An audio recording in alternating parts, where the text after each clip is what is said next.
gran historia de la Guerra Civil Española.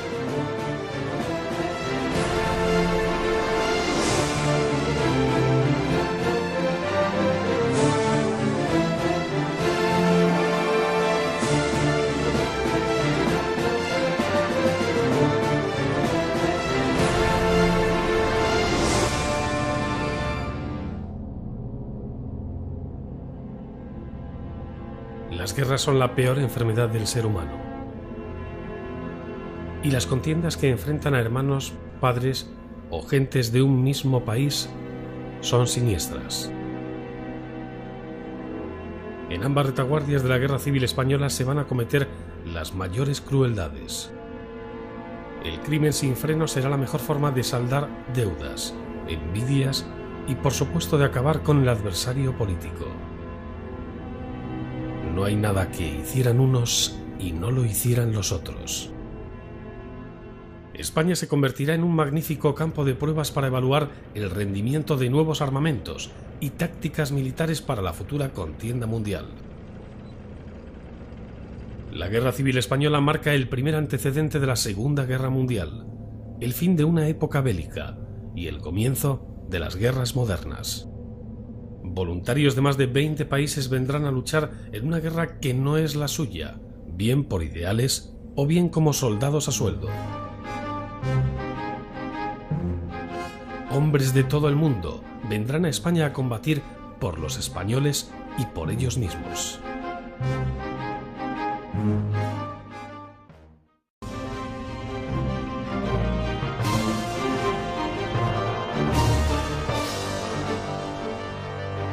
Vientos de guerra.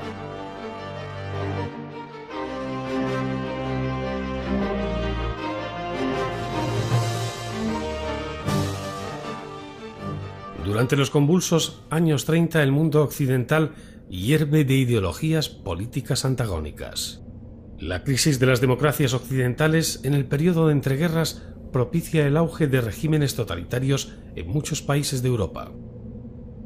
Las democracias parlamentarias, entre ellas Francia y Gran Bretaña, están debilitadas por la crisis económica mundial y por las amenazas de totalitarismos de izquierda y derecha. La Segunda República Portuguesa termina con un golpe de Estado en 1926, iniciándose la dictadura militar del general Carmona. Rumanía y Grecia van directas a una dictadura. Los principales bancos de Austria y Alemania quiebran y Gran Bretaña se acerca a los 3 millones de parados. La moneda inglesa, la libra esterlina, se deprecia un 30%.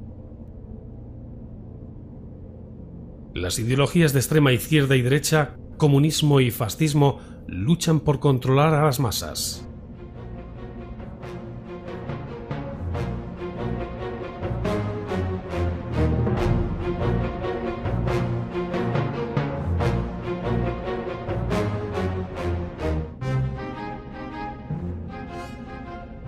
En Alemania, el partido liderado por Adolf Hitler, el nacionalsocialismo, obtiene 6 millones de votos. El nazismo comienza a arraigar en amplios sectores de la población alemana. La República de Weimar tiene los días contados. Italia lleva casi un lustro de dictadura fascista de la mano de Benito Mussolini. Los intereses italianos se centran en el expansionismo territorial en Abisinia, Mediterráneo y el norte de África.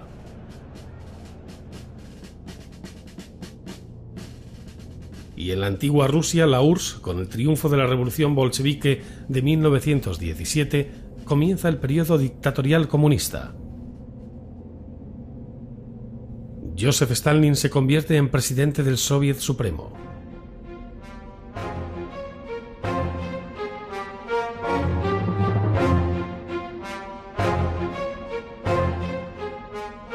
El periodo de entreguerras de la paz, del Charleston y de la bonanza económica se diluye en el horizonte.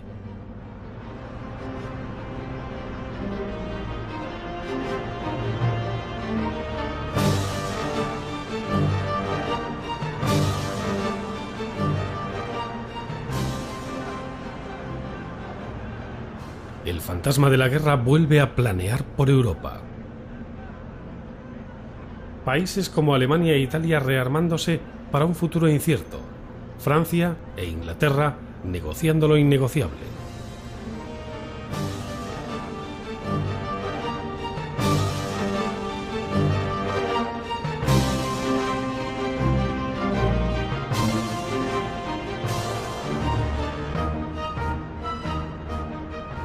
Y el punto de inflexión va a suceder en España, con el estallido de la Guerra Civil. España, suroeste europeo, año 1931. España es una nación predominantemente agraria, aunque cuenta con importantes focos industriales en Vascongadas, Barcelona y Madrid. La crisis económica mundial afecta aún más la precaria economía española. España es un país atrasado y pobre, con altas tasas de analfabetismo e importantes abismos sociales. Cuenta con malas vías de comunicación y con multitud de poblaciones aisladas que no disponen de línea eléctrica. La población española asciende a 24,5 millones de personas. El salario medio es de 4,27 pesetas al día.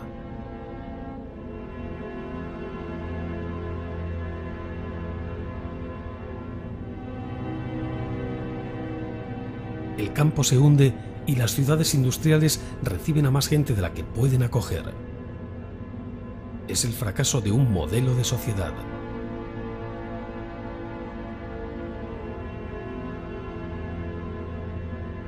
El país vive sus últimos días como monarquía. El 12 de abril se celebran elecciones municipales, ganando las corrientes republicanas en 41 de las 50 capitales de provincia. El triunfo republicano significa el fin de la monarquía constitucional. El 14 de abril, miles de españoles se echan a las calles pidiendo la república.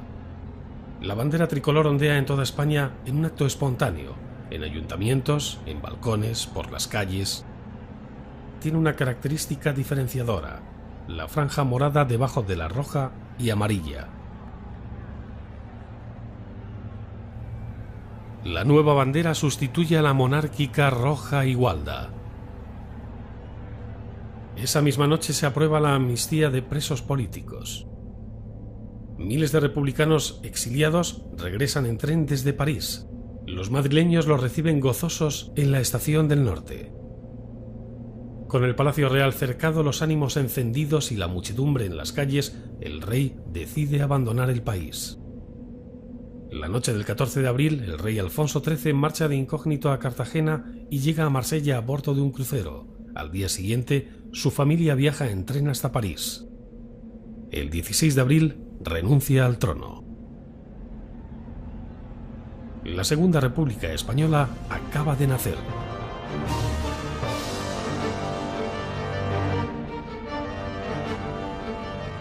Los españoles quieren establecer en España las libertades políticas, religiosas y culturales, reformas que en países con tradición democrática como Francia han logrado después de un siglo de experimentos y conflictos.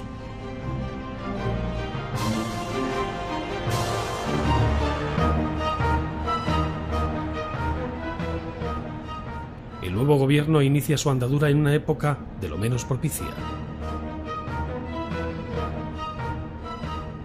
La depresión mundial trastorna la aislada economía del país, eminentemente agraria, y la agitación de las clases obreras convierten a España en campo abonado y propicio para la propaganda subversiva.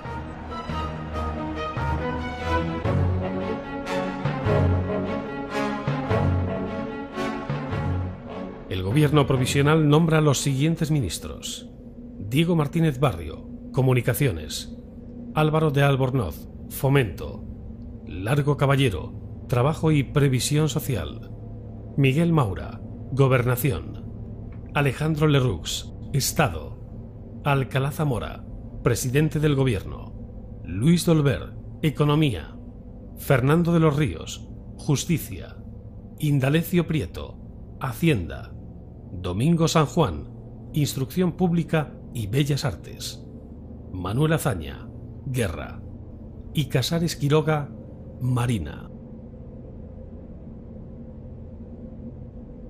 Se abre la esperanza de una renovación auténtica de la vida política que supere el inmovilismo de la etapa anterior. El gobierno provisional convoca elecciones a Cortes para el mes de junio.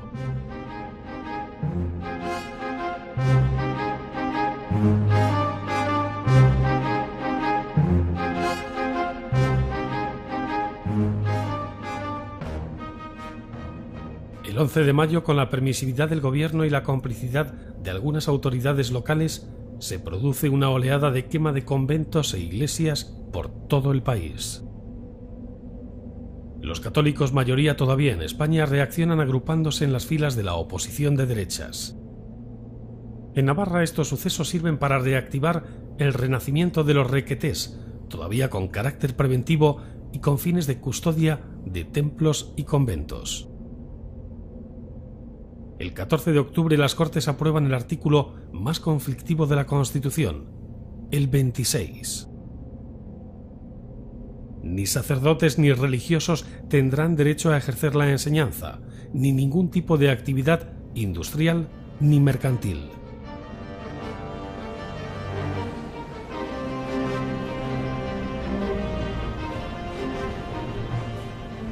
La reforma en el ejército, la llamada Ley Azaña, es interpretada por los militares como un agravio personal.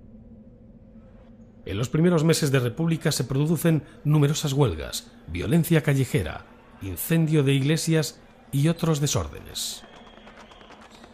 Los estratos más conservadores de la sociedad se encuentran acorralados y escandalizados. Los españoles comienzan a confundir república con anarquía. La deriva revolucionaria crece y la represión ejercida por el gobierno engendra odios entre las clases sociales. Se crea el Estado Novo en Portugal. Oliveira Salazar es el líder del nuevo movimiento. El régimen adopta una forma muy moderada de fascismo.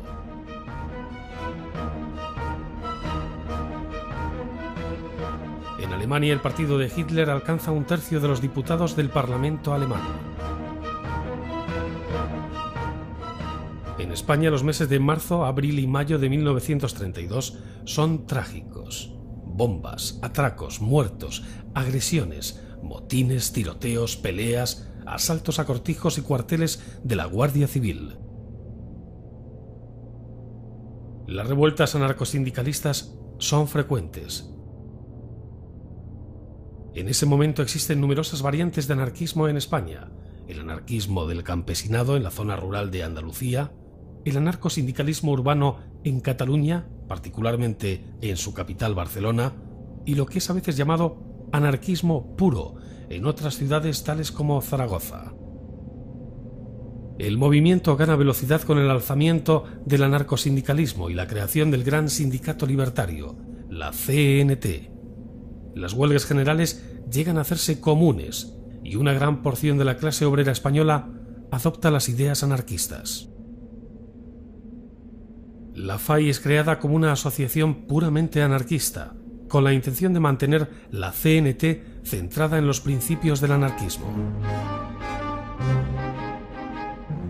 El 10 de agosto de 1932, los militares dan el primer aviso al régimen republicano. El general Sanjurjo se subleva en Sevilla. Intenta, junto a un grupo de militares y civiles, alzarse contra la situación generalizada de anarquía. Sanjurjo afirma no sublevarse contra la República, sino contra unas cortes ilegítimas. Pero encuentra escasas colaboraciones en el ejército, en los políticos conservadores y en el país. Los estamentos que nutren la derecha consideran que pueden ganar las siguientes elecciones. En la capital se reduce con facilidad el intento fallido de la ocupación, frustrando la movilización de un escuadrón de caballería de Alcalá de Henares. 10 muertos, casi todos entre los sublevados, es el balance final de la intentona. El golpe se desactiva inmediatamente. Militares fieles a la República pasan a controlar la situación con extrema rapidez. El general Sanjurjo es detenido en Huelva. Condenado a muerte, el gobierno decide conmutar la pena por cadena perpetua. Es enviado a la cárcel junto a presos comunes y, anulada la sentencia, es posteriormente desterrado a Portugal. Franco no secunda el golpe del general Sanjurjo y el gobierno renueva su confianza en el general Gallego. Aunque hay alguien que desconfía totalmente del joven general, Azaña escribe en esa época: Franco es para la República el más temible de los militares españoles.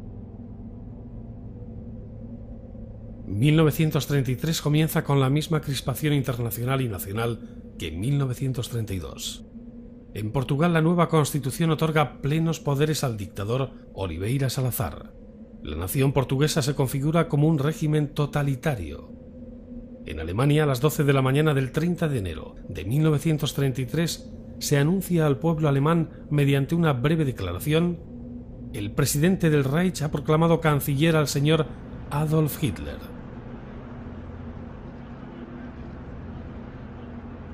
Después del incendio del Reichstag, perpetrado por grupos paramilitares del partido nazi, se elimina toda la oposición democrática y los nacionalsocialistas absorben al partido conservador.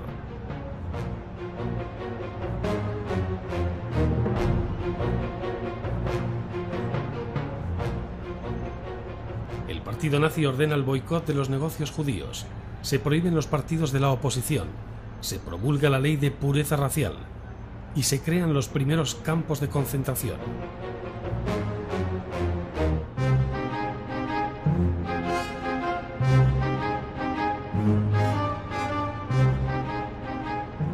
Mientras tanto, en España, la inestabilidad política es la nota predominante. Hambre y miseria siguen asolando todo el país, y como todo va parejo, estalla la violencia revolucionaria. Un trágico acontecimiento sentencia al gobierno de Azaña. Casas Viejas es una aldea cercana a Jerez de la Frontera. Las tierras que la circundan están señaladas para la expropiación. Los anarquistas e intelectuales andaluces incitan a los campesinos para que aceleren por su cuenta la reforma agraria, ya que la expropiación de tierras no ha sido aprobada en las Cortes. 13 anarquistas se hacen fuertes en la choza del campesino apodado Seis Dedos. Disparan contra la policía. El jefe del puesto local pide a Madrid instrucciones. El ministro de Gobernación cursa órdenes al efecto para que el lugar sea despejado. No queremos ni heridos ni prisioneros. La policía interpreta las órdenes literalmente. Mueren 22 aldeanos anarquistas y 3 miembros de las fuerzas de seguridad. La opinión pública se enardece tanto que, siguiendo la tradición española, se produce una reacción en cadena de todos los sectores contra la dura represión del gobierno. Después de Casas Viejas, las derechas españolas, con Gil Robles como líder, fundan La Ceda. En octubre de ese mismo año, José Antonio Primo de Rivera, hijo del dictador, funda en el Teatro de la Comedia de Madrid la Falange Española. En noviembre se convocan elecciones generales. Gracias a la intervención de La Ceda, las mujeres votan por primera vez en España. La influencia alemana se extiende por Europa. Hungría, Rumanía, Yugoslavia y otros países del centro y del este europeo adoptan regímenes totalitarios o dictatoriales. Hitler es nombrado Führer canciller del Reich y comienza el rearme de Alemania.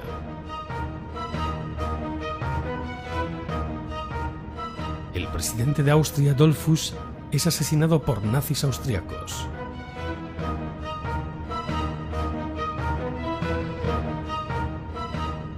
Su sucesor, Schuschnigg, pactará con Hitler la anexión de Austria en 1938.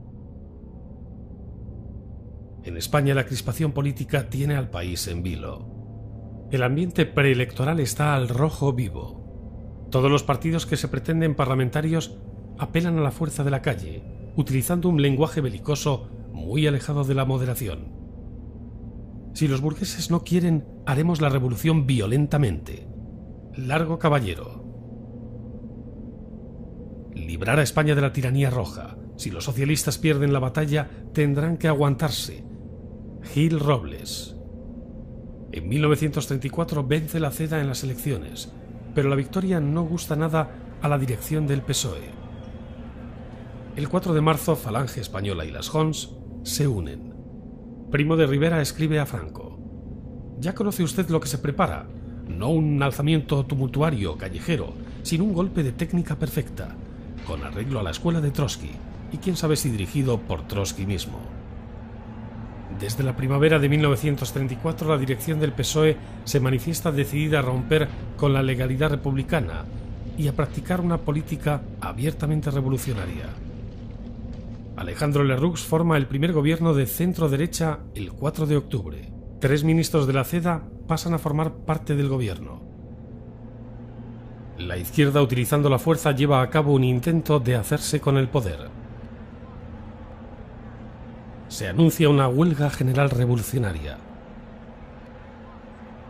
Es la señal para la sublevación.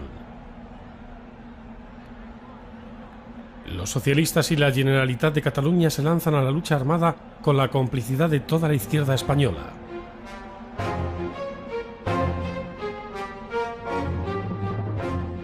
La huelga general lanzada por los socialistas recorre Madrid, Barcelona, las Vascongadas y Asturias.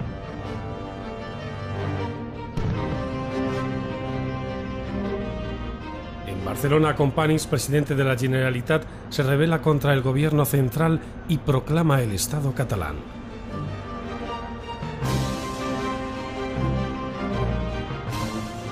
El ministro de la Guerra, Diego Hidalgo, hace intervenir al ejército y en menos de 48 horas aplastan el movimiento de Companys. En Asturias, miles de mineros establecen un soviet, asaltan y arrasan cuarteles de la Guardia Civil, toman la cuenca minera, ocupan las fábricas de armas y se apoderan de Oviedo. La revuelta asturiana desborda al gobierno de Gil Robles, que declara el estado de guerra para sofocar aquella expresión desenfrenada de violencia y utopías sociales, como comunas obreras y repúblicas libertarias. Se encuentran auténticos arsenales de armas repartidos por toda Asturias. 9 días duran los enfrentamientos hasta que el ejército entra en Oviedo y localidades cercanas.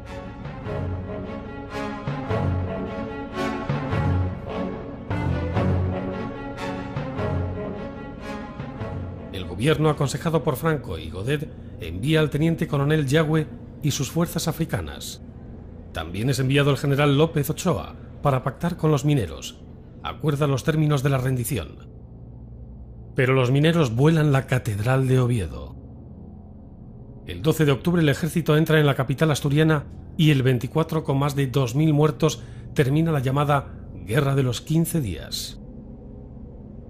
La lucha en las montañas dura unas cuantas semanas más. El sector industrial de la ciudad queda reducido a escombros.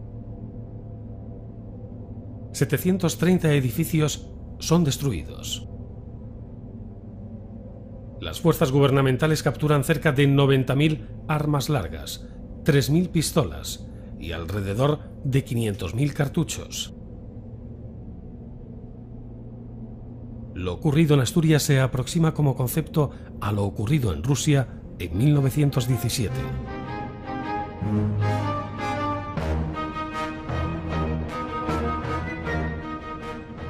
Yagüe y sus legionarios reducen los últimos focos revolucionarios. Son encarcelados cerca de 30.000 izquierdistas por participar en la rebelión. El presidente Companys es encarcelado junto a su efímero gobierno independentista. En Madrid se producen desórdenes esporádicos, pero no un levantamiento organizado. Los disparos en los tejados son continuos, contestados por las tropas desde la calle, pero hay pocas bajas. Los peatones tienen que llevar los brazos en alto. La jornada acaba con 400 detenidos en la capital.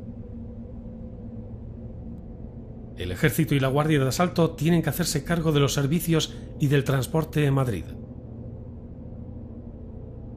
Después de la revolución, todo vuelve a funcionar con normalidad y se puede salir seguro a la calle. El ejército colabora con las fuerzas de seguridad para normalizar la vida del país. La revolución no triunfa por falta de cohesión entre los diferentes sectores de la izquierda.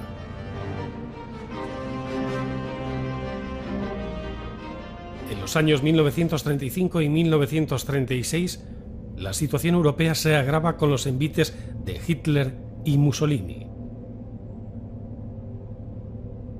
Hitler rompe el Tratado de Versalles e incorpora la región francesa del Sahara al Tercer Reich.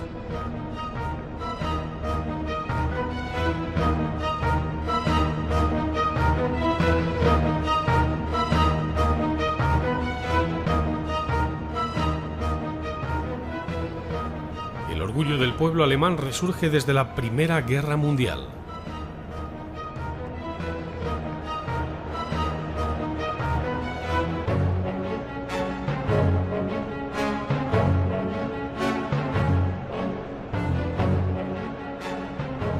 Un acuerdo con Inglaterra permite a Italia adquirir una región anexada a la Somalia italiana. El 5 de diciembre de 1934, 1.500 soldados etíopes atacan el puesto militar italiano en Somalia. Mussolini apela a este episodio para declarar la guerra a Etiopía. Es el inicio del acercamiento entre Mussolini y Hitler. Mussolini conquista Abisinia, Etiopía, y comienza la expansión imperialista y colonial de la Italia fascista. En Francia gana las elecciones el Frente Popular por amplia mayoría. Léon Blum, presidente del gobierno, nombra a 3 mujeres ministros, aunque en Francia las mujeres todavía no tienen derecho a voto.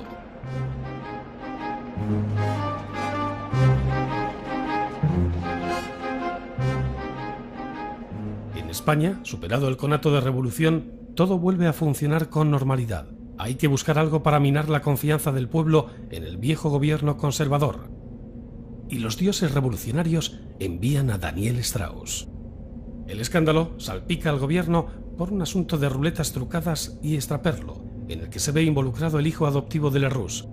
La corrupción del gobierno conduce a la izquierda a ejercer presión sobre el presidente de la República para que disuelva las Cortes y se fijen nuevas elecciones para el 16 de febrero de 1936. Manuel Azaña organiza el Frente Popular a semejanza de su homólogo francés, presidido por Léon Blum. Socialistas, comunistas, anarquistas y republicanos de izquierdas son llamados a militar en sus filas.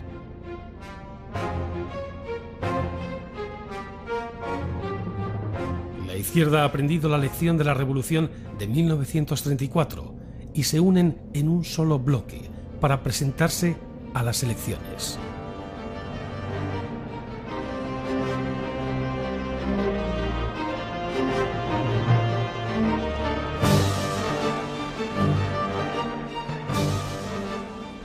En febrero de 1936, las urnas españolas conceden la victoria al Frente Popular.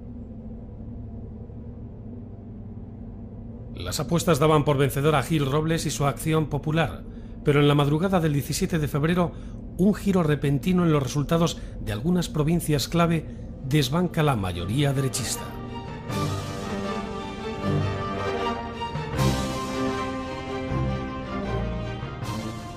Los extremistas de izquierda recurren a la violencia en las urnas para evitar el triunfo de las derechas.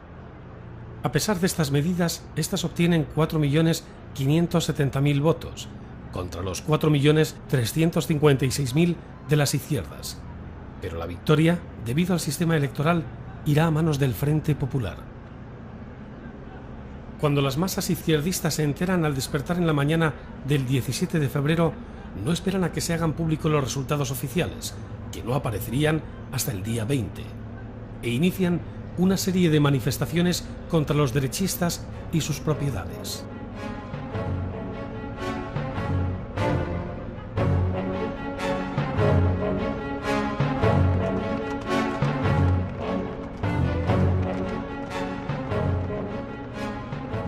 Una ola de quema de conventos y profanaciones de iglesias invade la nación entera.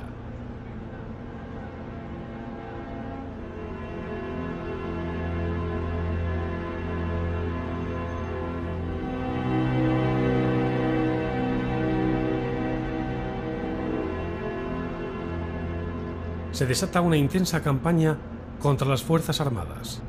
Las calles están tomadas por masas enfervorizadas, donde se producen auténticas batallas campales entre partidarios de uno y otro bando.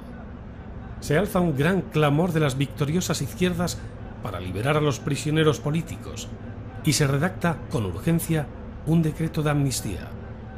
Arden más iglesias y conventos, se destruyen centros de derechas y redacciones de periódicos.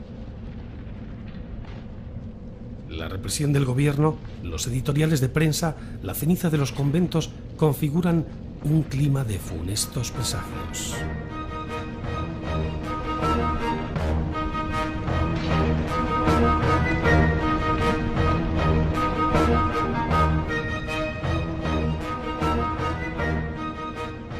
El nuevo gobierno sabe que debe mantener el orden público si quiere que su gestión sea aprobada por la clase media. Mientras tanto, los comunistas y anarquistas unen sus fuerzas con un claro objetivo: derrocar la república burguesa y establecer una república socialista inspirada en el régimen soviético. Es considerable el aumento de los desórdenes públicos y los asesinatos políticos. Proliferan las milicias paramilitares en numerosos partidos y sindicatos. Las juventudes socialistas se unifican con las comunistas. Primo de Rivera es encarcelado por posesión de armas y trasladado de la cárcel Modelo de Madrid a la de Alicante. La Falange es declarada ilegal, pero comienza a recibir importantes ayudas económicas de industriales y empresarios. Además, reúne a una gran cantidad de conservadores descontentos.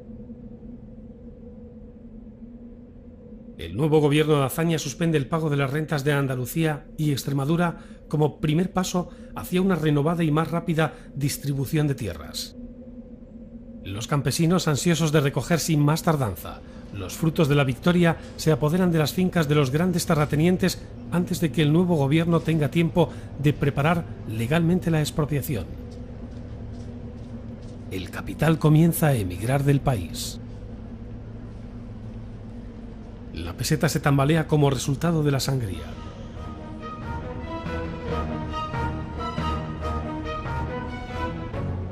Las transacciones comerciales se tornan más pesimistas en vistas de la incertidumbre que reina en todo el país, y las clases adineradas empiezan a hacer las maletas.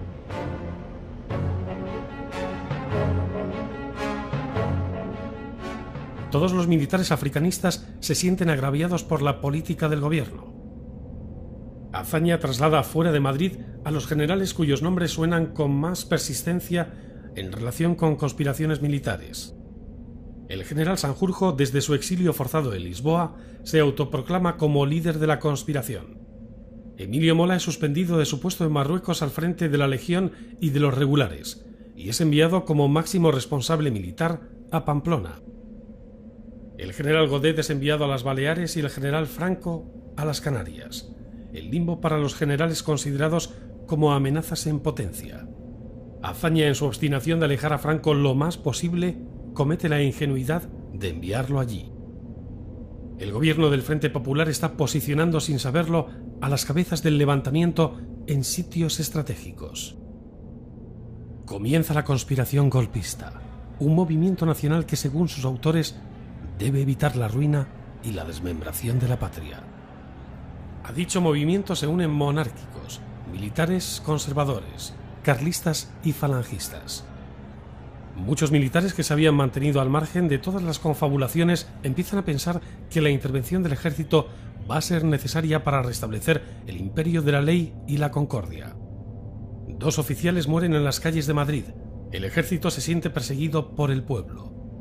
En carta fechada el 4 de mayo de 1936 y desde la cárcel Modelo de Madrid, José Antonio Primo de Rivera manda la movilización de todos sus hombres y la captación de voluntades. Antes de emprender su viaje a las Canarias, Franco habla con el presidente Alcalá Zamora, que le dice: «Váyase tranquilo, que en España no triunfará la doctrina soviética». A lo que Franco responde: «De lo que sí estoy seguro es de que donde yo esté no habrá comunismo». Franco embarca junto a su familia en Cádiz en el buque Dómine. La última imagen peninsular que se lleva en sus ojos es la de los templos gaditanos arder ante la pasividad de las fuerzas de seguridad del Estado, que siguen las pautas de hazaña. Ni todos los conventos de España valen la vida de un republicano. Desde el momento de la victoria electoral del Frente Popular, los militares comenzaron a planear una sublevación militar. Saben muy bien que el ejército no está preparado para apoderarse del poder, pero están absolutamente convencidos de que España será comunista en cuestión de pocos meses. Los generales Franco y Mola están presentes en las reuniones de marzo de Madrid, pero Franco no quiere comprometerse, mientras que Mola se convierte rápidamente en la cabeza activa de la conspiración. Ahora es el jefe militar en el corazón del territorio carlista, la única región de España donde los conspiradores pueden contar con un cierto grado de apoyo popular. Con la destitución ilegal de Alcalá Zamora el 7 de abril de 1936, comienza el último acto de la tragedia republicana. Hazaña al que jalean como el más grande republicano es el nuevo presidente de la República Española. Esta es la atmósfera a finales de mayo de 1936. Un continuo estado de intranquilidad recorre el país. Los meses de junio y julio son testigos de acontecimientos verdaderamente revolucionarios tanto en las ciudades como en los campos. El 1 de junio van a la huelga en Madrid unos 40.000 obreros del ramo de la construcción, así como 30.000 electricistas y reparadores de ascensores. Miles de familias campesinas vagan por las carreteras. Madrid se ha convertido en un campo de tiro donde las milicias socialistas y falangistas abren fuego a la menor provocación. El vendaval de huelgas, la multiplicación de luchas callejeras y atentados, las venas abiertas de la España campesina, hambrienta de tierras y utopías, la radicalización del discurso de Largo Caballero, la impaciencia anarquista y los virajes fascistas de la derecha conservadora agrupadas en torno a Calvo Sotelo, desemboca en una guerra civil. El 12 de julio, 2 pistoleros de Falange matan a un guardia de asalto, el teniente José Castillo. Unos meses antes, el propio teniente Castillo había matado a Andrés Sáenz de Heredia, primo de José Antonio Primo de Rivera. A partir de ese día, el teniente se convierte en uno de los objetivos de la Falange. Su cadáver es trasladado al cuartel general de seguridad, donde comienzan a concentrarse ciudadanos y guardias. La palabra que más se escucha es venganza. La madrugada del 12 al 13 de julio, una camioneta de guardias de asalto sale del cuartel de Pontejos. Al no encontrar ni a Gil Robles ni a Antonio Goicoechea en sus domicilios, se dirigen a las 2:30 de la madrugada a la casa de Calvo Sotelo. Su cadáver con 2 tiros en la nuca es encontrado al amanecer en el cementerio del Este, en Madrid. Ambos asesinatos horrorizan a la opinión pública mucho más que cualquiera de los numerosos habidos desde febrero. La noticia del asesinato de Calvo Sotelo retumba en toda España como un aldabonazo de hierro. El país entero contiene el aliento. Primo de Rivera, desde la cárcel de Alicante, pide a sus correligionarios que se unan al alzamiento. Franco se une finalmente al levantamiento. Los asesinatos del teniente Castillo y de Calvo Sotelo coinciden con las últimas etapas de los planes del general Mola. El 11 de julio sale de Londres el avión que ha de transportar al general Franco al protectorado español en Marruecos, a pesar de que no ha dado una respuesta afirmativa a su adhesión al golpe militar. Las últimas dudas del general Franco se han disipado con los acontecimientos de Madrid. Se asegura este transporte sin tener que depender de las fuerzas aéreas españolas, que en su mayoría son opuestas al alzamiento. El Dragón Rapid hace escala en Portugal, en Casablanca, y sigue viaje hasta las Canarias para recoger a Franco y trasladarlo a Marruecos. Por seguridad, el general manda a su mujer e hija a Francia, a la espera de acontecimientos. El levantamiento militar se adelanta en el Marruecos español. Un acontecimiento fortuito precipita los acontecimientos y tienen que poner en marcha el dispositivo previsto para el día siguiente. La noche del 17 de julio de 1936, un batallón de alucemas parte hacia Melilla, en el protectorado español en Marruecos, con los primeros sublevados.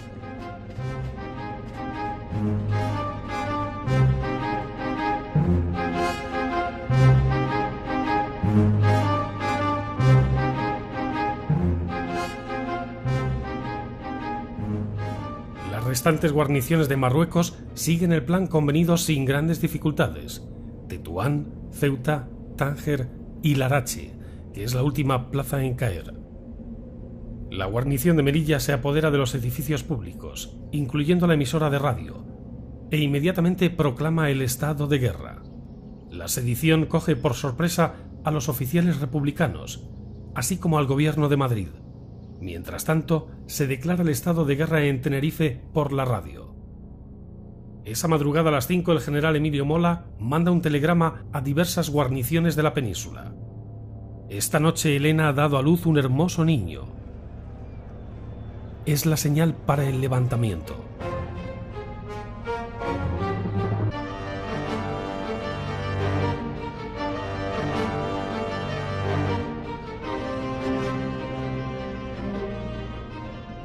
El pueblo español se encara con la alternativa de sumisión o resistencia. Escoge resistir, y como sus antepasados en más de 2000 años, luchará magníficamente. España se prepara para luchar contra sí misma.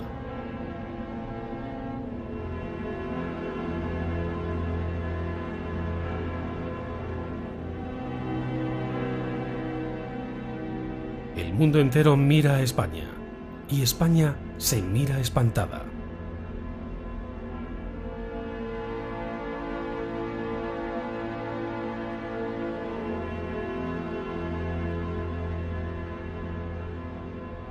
El 17 de julio de 1936 se levanta el telón.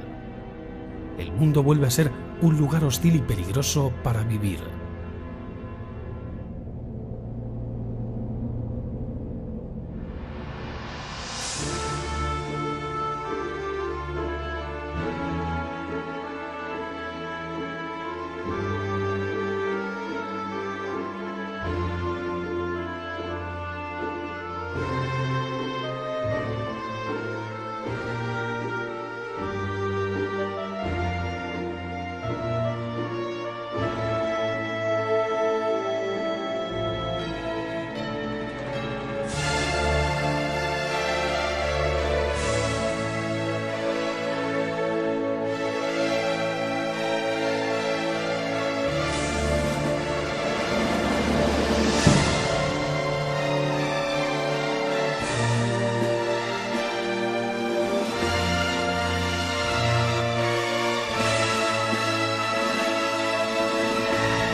En el periodo de entreguerras propicia el auge de regímenes totalitarios en muchos países de Europa.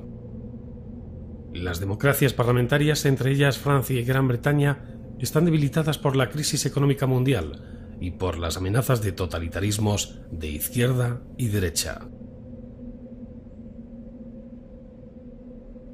La Segunda República Portuguesa termina con un golpe de Estado en 1926, iniciándose la dictadura militar del general Carmona. Rumanía y Grecia van directas a una dictadura. Los principales bancos de Austria y Alemania quiebran y Gran Bretaña se acerca a los 3 millones de parados.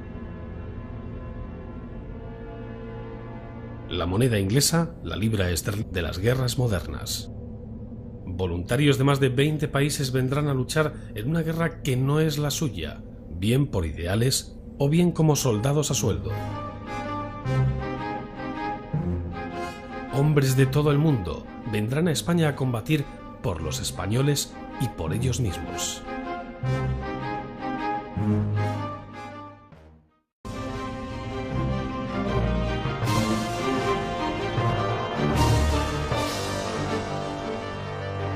Vientos de guerra.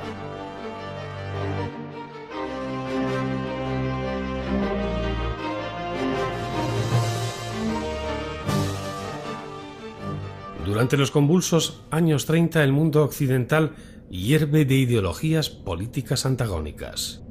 La crisis de las democracias occidentales, las guerras son la peor enfermedad del ser humano. Y las contiendas que enfrentan a hermanos, padres o gentes de un mismo país son siniestras. En ambas retaguardias de la Guerra Civil Española se van a cometer las mayores crueldades. El crimen sin freno será la mejor forma de saldar deudas, envidias y por supuesto de acabar con el adversario político. No hay nada que hicieran unos y no lo hicieran los otros. España se convertirá en un magnífico campo de pruebas para evaluar el rendimiento de nuevos armamentos y tácticas militares para la futura contienda mundial. La Guerra Civil Española marca el primer antecedente de la Segunda Guerra Mundial, el fin de una época bélica y el comienzo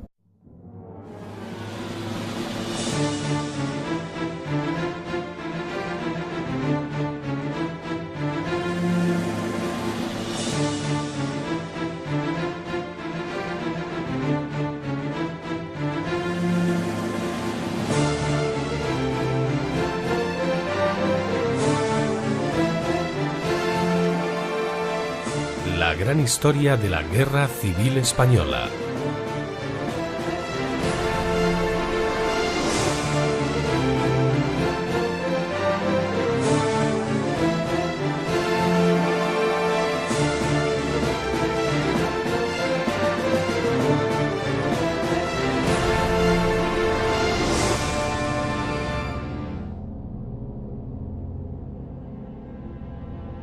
Lina se deprecia un 30%. Las ideologías de extrema izquierda y derecha, comunismo y fascismo, luchan por controlar a las masas.